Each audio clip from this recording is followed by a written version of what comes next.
is following the lunar calendar all across Asia and among Asian peoples living here and elsewhere in the world. This is the year of the dragon. On my 40th birthday, my brother gave me a very scary dragon pin, and I thought, does he think I'm a dragon? And then I did some reading about dragons. Dragons are very powerful, very powerful. In Chinese and other Asian countries' zodiac world, the dragon is the only mythical creature on the wheel of 12 signs of their zodiac. The only one. All the others are animals that you and I could run across any day. Aside from monkeys, most of them around this area. The dragon represents power and change, and the color of good fortune, in China in particular, is red. Hence, I am wearing red in recognition of the Lunar New Year. I'm also wearing a shawl with peace signs on it because I'm a peacenik, and hearts because Valentine's Day is coming on Wednesday, correct? It's interesting that these two seasons this year come so close together because the Lunar New Year moves. It shifts around from the middle of January into the middle of February. It's a 2-week celebration. In Auckland, New Zealand, the Lantern Festival marks the celebration of the Lunar New Year, with lanterns strung all through one of the major parks in Auckland, New Zealand. And all illuminated at night. Absolutely wonderful to see those things. Now, St. Valentine's Day, I will mention. It's a little unclear who St. Valentine was. There are 2 different stories about a man named Valentine who was apparently a priest early on during the Roman Empire. Both priests, both men named Valentine, were executed for violating Roman laws and traditions. The idea about the presents, the gifts, the candy, the hearts, all that came much, much later. And it boomed when the greeting cards for Valentine's Day started being produced. You know how that is. You go into a store now and you see rows of these things, right? You see candy hearts on display in windows. The lace doilies. Did you make Valentines in school? You got a lace doily with glue, the red heart on top of it. And were you mortified if you didn't get as many as everybody else? And were you nervous about giving a Valentine to someone? Because it might mean something that you didn't want it to mean. It might show something about you that you didn't want really to be known outside your own head. Yes, well, Valentine's Day took on a life of its own. Now, I talk about these things because January 7th, I started talking about faith, hope, and love with the words of Paul the Apostle in his letter to the Corinthians. So the first talk was about faith. The second was about hope, which fell on Martin Luther King's weekend. And so I talked a lot about Martin Luther King as a man who hoped, who had dreams, who was not afraid to say what his dreams were in public, in front of thousands of people. That brings us to the last word, love. Faith, hope, and love. When I told someone recently that I was doing a talk about faith, hope, and love, she said, "What happened to charity?"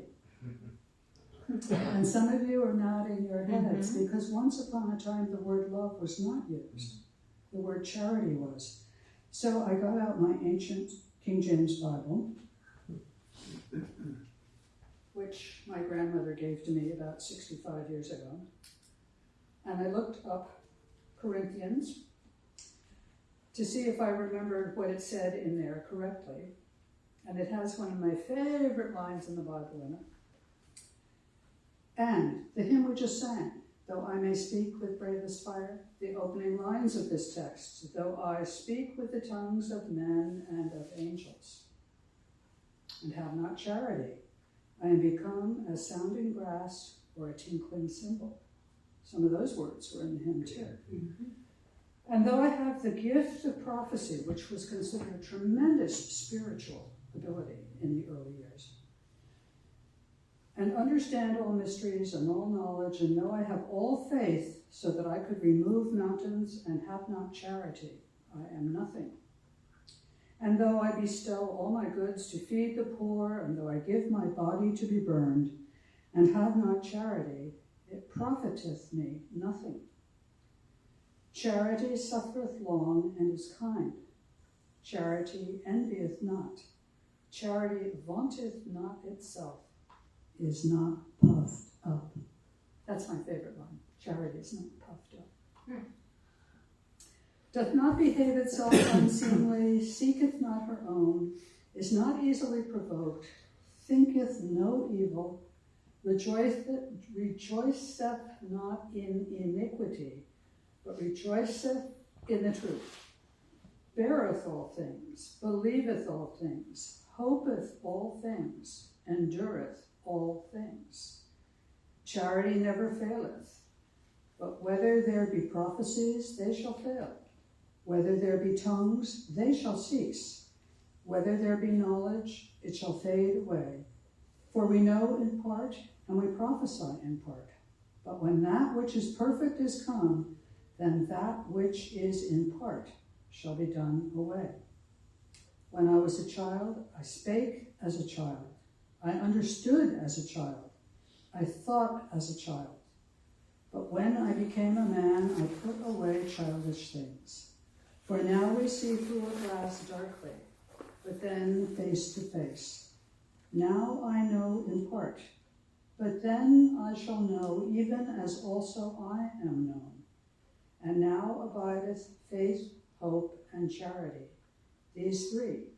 But the greatest of these is charity. And it, at some point, turned into the word love. The other words remained the same, but charity became love. If you watched The Bachelor over the last 2 years, there was a bachelorette named Charity. The first woman I ever saw anywhere who had that name, and I thought that was quite amazing. I don't know any women named Love, although Jennifer Love Hewitt used that as her second name. You know, once upon a time, we named people after qualities that we admired. And often these were biblical, as in faith and hope, mercy, thankful. I think I told you the story of Thankful, her gravestone was found in a cemetery in Massachusetts. And Thankful was a very common name because being thankful is an important quality, theologically speaking, is it not? Expressing gratitude, appreciation, and the person who is thankful is meant to embody those. Now, charity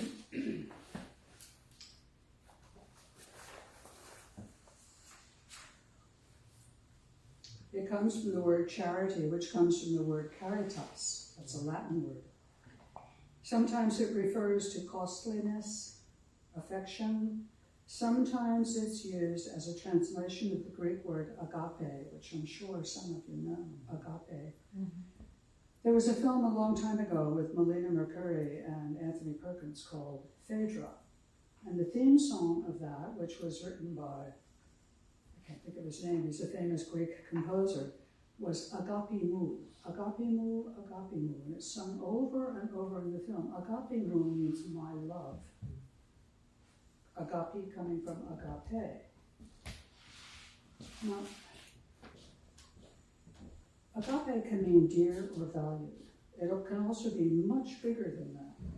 In Christian theology, the love of God for humans or of humans for humankind is tied to the notion of agape. It's an act of goodwill or affection, the feeling of goodwill, of benevolence, kindness, leniency, giving help to those in need. These are all words that come out of the word charity. It's also the name of welfare organizations, isn't it? Because they are about extending mercy, charity, giving to others.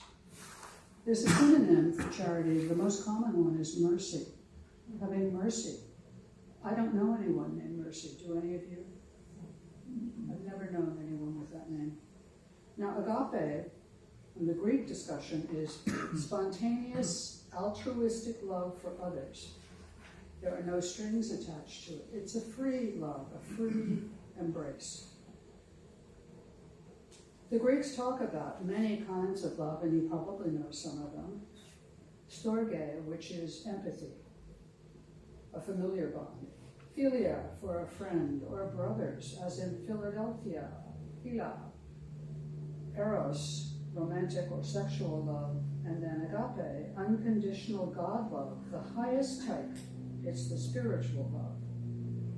I'm sure you know about mania. Did you know that mania refers to obsessive love? I did not. I thought it always referred to a psychological state of madness.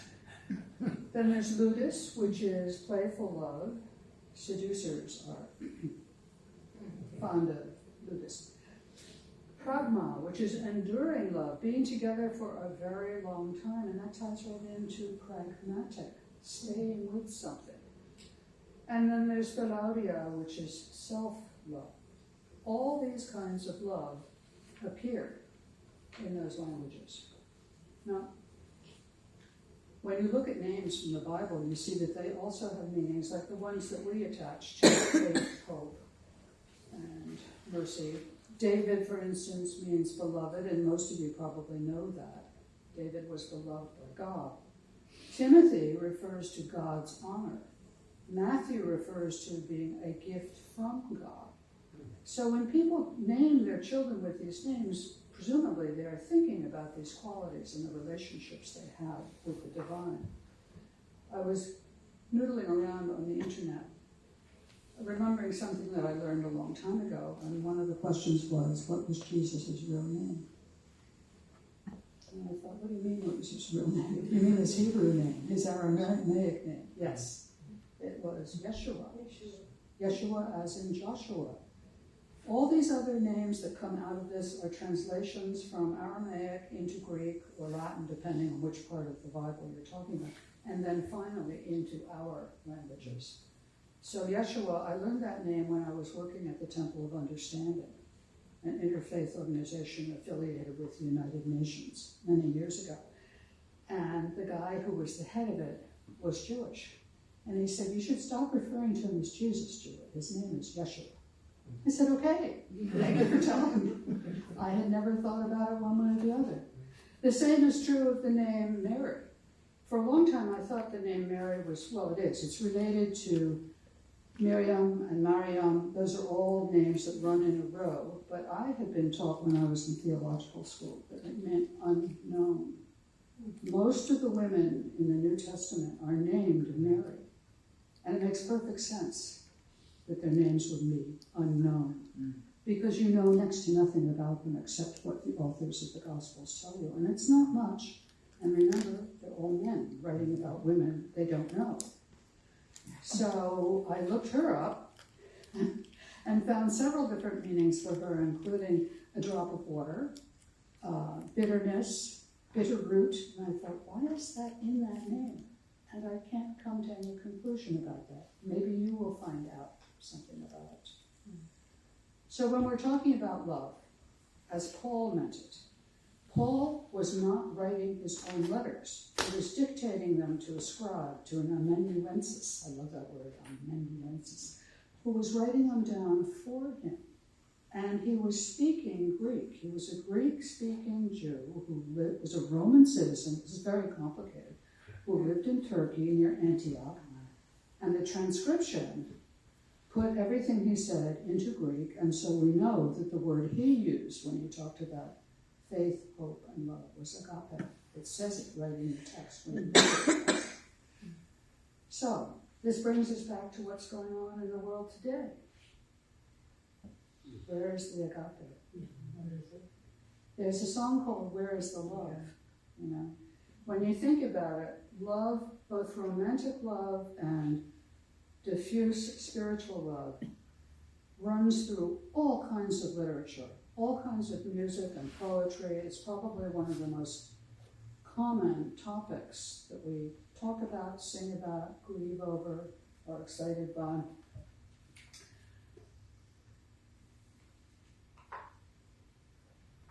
You may remember these words. How do I love thee?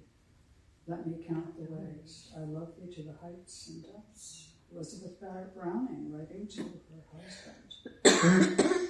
What about the look of love? Diane Warwick sang that song. I think that's a Burt Bacharach song. The look of love is in your eyes. Isn't that true? How do you know that someone loves you? Some of it is because of the way that person looks at you, really looks at you and sees you from the outside through the inside. A person who doesn't love you doesn't look at you like that, does not look at you like that, does not make eye contact with you that way, because it's a very intense expression of feeling, isn't it? There's another song in our hymnal, Love Will Guide Us, Peace Has Tried Us. Do you know that song? Love has guided, love will guide us, peace has tried us. And then goes on with on the road to da-da-da-da-da. Anyway, that's enough of that. Think also of this. What is the most common phrase on gravestones in this country? Rest in peace. Rest in peace. In loving memory. In loving memory. I would say that that's it. It wins passed down. Last week I was in Philadelphia where many of my ancestors are buried in the same graveyard.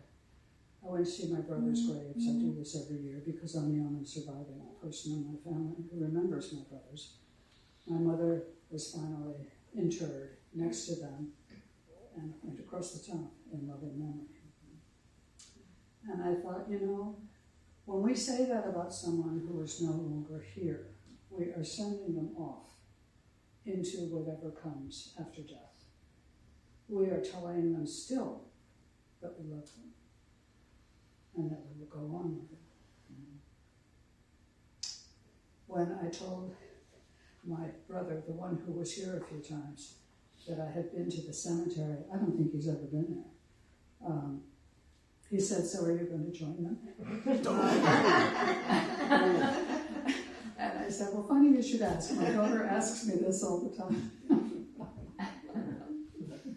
It's really something, I don't know if you all have families buried in the same place, but when I stand at the edge of the cemetery, all the gravestones face the sun. They all face the direction of the sun, which I'd never thought about until I was walking around last Thursday. I went to Philadelphia to see my cousin, whose birthday is on Tuesday. Mine is on Friday. And we talked about who was in the cemetery, and I thought, her parents are interred in the wall of St. Paul's, get that, St. Paul's Church in Chestnut Hill, Philadelphia. My father had his ashes put into the Gulf of Mexico. My stepmother, her ashes were just recently put into the Gulf of Mexico. I have 6 great uncles and a great aunt, 2 great aunts, who are all buried in a row at the Church of St. Thomas, which is where my mother lived across the street from that church. And then there's my mother, my oldest brother, my youngest brother. Behind them is my mother's father, my mother's mother. Then you go beyond them and you get to my great-great-grandmother and my great-great-grandfather and cousins of mine who had very tragic deaths. And it's like I see the whole world, that I came out of. Lying there and remembered, all of them in loving memory. I don't know if you've thought about your deaths. I've started thinking about mine more recently as I get older and older. Barb Diamantis and I were talking about this.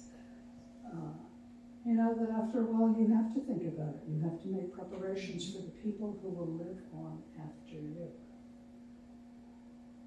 And I thought, what would I like on my gravestone? That's a very unusual thought. I would like to have beloved mother on there. I only have one child, and that child means everything to me. I was told I would never have that child. She came to me when I was 45 years old, and that's what I would like to know that I meant to her. So, your task as you go about the day and other activities is to consider these things, to think on what the love in your family means to you, what the love around you means to you, what the problem now is. You know that song, What the World Needs Now is Love, Sweet Love. Mm-hmm. Yes.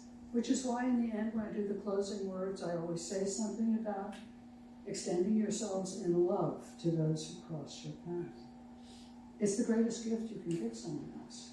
And it's the greatest gift that someone can give you. Which is why it's so tragic when it stops. And so tragic when it's taken away from you. When someone leaves you that you love. And that's a common occurrence. We all go through heartaches at different times in our lives. So, here endeth today's lesson.